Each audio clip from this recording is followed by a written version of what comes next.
Have you ever watched somebody do something and thought, no, don't do that, or don't say that. You're going to hurt someone, or you're going to hurt yourself. I've had that experience so often. I'm Kristen Collier. I'm a writer and a coach supporting people in accessing their ever-present wellspring of joy. And that experience of wanting to put the brakes on someone else's actions. A friend of mine said, don't you wish you just had a remote control? It's very, very tempting sometimes. I want to pause just a moment and say that if this kind of question and possible answers to it interest you, then I invite you to subscribe right now to our channel, because that is exactly what we're interested in exploring. So here's a poignant example of this from several years ago when I went to pick up my kids at school, and there was a fellow out front sitting in his van smoking an e-cigarette. I'd seen him there and seen this kind of interaction for a couple of days, actually. When his child came out, he was about 7. He was very sharp in helping his kid get in the car. And my heart just hurt watching it. So the first place I went was to myself, like, ow, that is so painful. And the first need that came up was I wanted to do something to contribute, to this child, for their safety, for their wellness. But a child is part of a family system, not a standalone. And right now within that family system, the dad was the one who is really the source of the harm. There's a reason they say it takes a village. I mean, think about how much support it takes for any one of us of any age to thrive. And yet if we all jump in and rescue or rebuke another person, then we aren't actually fixing those systems. And we also aren't really paying attention to exactly what broke them in the first place. We're not empowering each other to be our best selves. And if I demand something of someone, then I'm actually not listening to them about what's going on for them and respecting that they are on their own path, working with a lot of different pieces here. Fortunately, from my practice of nonviolent communication, also known as NVC or compassionate communication, I knew the value of connecting before correcting. And so I tried to think of what I could possibly connect with this guy on. And so as I walked up, I said, hey, what is that you're putting in your mouth? Because this was back when e-cigs were new. I'm sure they have lots of other names for them now too. He said, oh, it's an e-cigarette. It's actually pretty cool. He lit up a bit when he was talking about this. No pun intended. He said, this has been really helpful because I quit smoking recently and then my mom died and it's really saved me. All of a sudden, the lights went on for me. I mean, I just had so much compassion pouring into me. While I initially wanted to connect with him so that I could work with the whole family system and support however I could, now my heart just really went out to him. And it's so hard when we lose a parent. I lost my mom, and for me, it just seemed like everything was wrong with the world afterwards. Is it like that for you too? And he said, gosh, yes, everything is just so wrong. I get mad about everything. I was losing patience just now with my son. And at that point, I was able to look in the back seat at his son and we made eye contact. And that moment was so precious and connecting. There was just like this world of hurt and being seen that happened.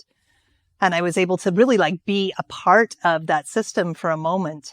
And I said, that's one of those moments when it's so hard for you and for him at the same time and for your whole family. And I bet it just kind of ripples out. And he said, yeah, it is. And I said, as a parent, I guess one of the nice things about parenting is we have another opportunity. We have another chance now and now and now. We are always having these moments where we can practice stepping towards our better self.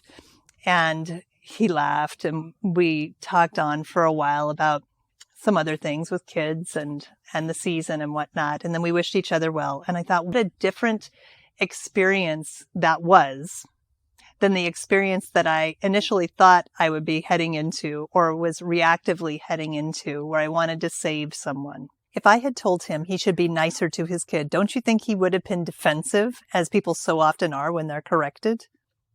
I felt so grateful to have taken the time and resources to have learned these skills. I've just told you how they benefited me in community, but can you imagine the benefits to my own kids as I was raising them?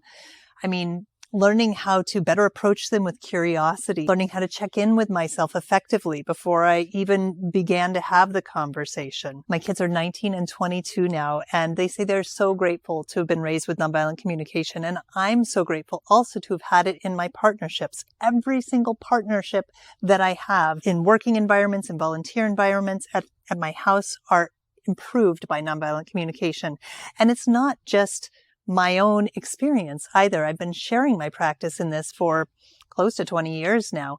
And I've watched so many people during my classes and after my classes as well grow their capacity for compassion, for love, really. And that improves the health and well-being of themselves and everyone around them as well. I'm actually improving my class now. A few years back, those of you who've been watching my channel know that I was immobilized by chronic pain, and I came to realize that I am responsible for a practice of joy that helps me be and see joy in the world. And I am now using nonviolent communication to this end. There is a class series that I'm teaching at the beginning of April, and it's an annual thing. And this series I've rewritten to be more somatically based on our connection with our body more than ever, and grounded in goodwill and joy. And I'm so excited for the possibility of sharing that. If that's something you would be interested in, you can find out more on my website. And actually, there's a free mini lesson that you could grab at collierconnections.com/series. I have no doubt that whatever energy that you put towards a practice of compassion and a practice of joy is benefiting you and rippling out in the world. I'm not sure that there are any practices that are more beneficial than those. And I'm so excited for you in whatever practice that you are pursuing. And if you come and join me, that would be fantastic too. It'd be great to see you there. If you enjoyed this video, please like, share, and subscribe. It would be wonderful to have you as the extended family of the Joy Collective. Leave me a comment if you have intervened in compassionate ways that brought greater connection and greater health to all beings involved. I'd love to hear more about that. Thank you so much for taking the time to watch today. We'll see you next time.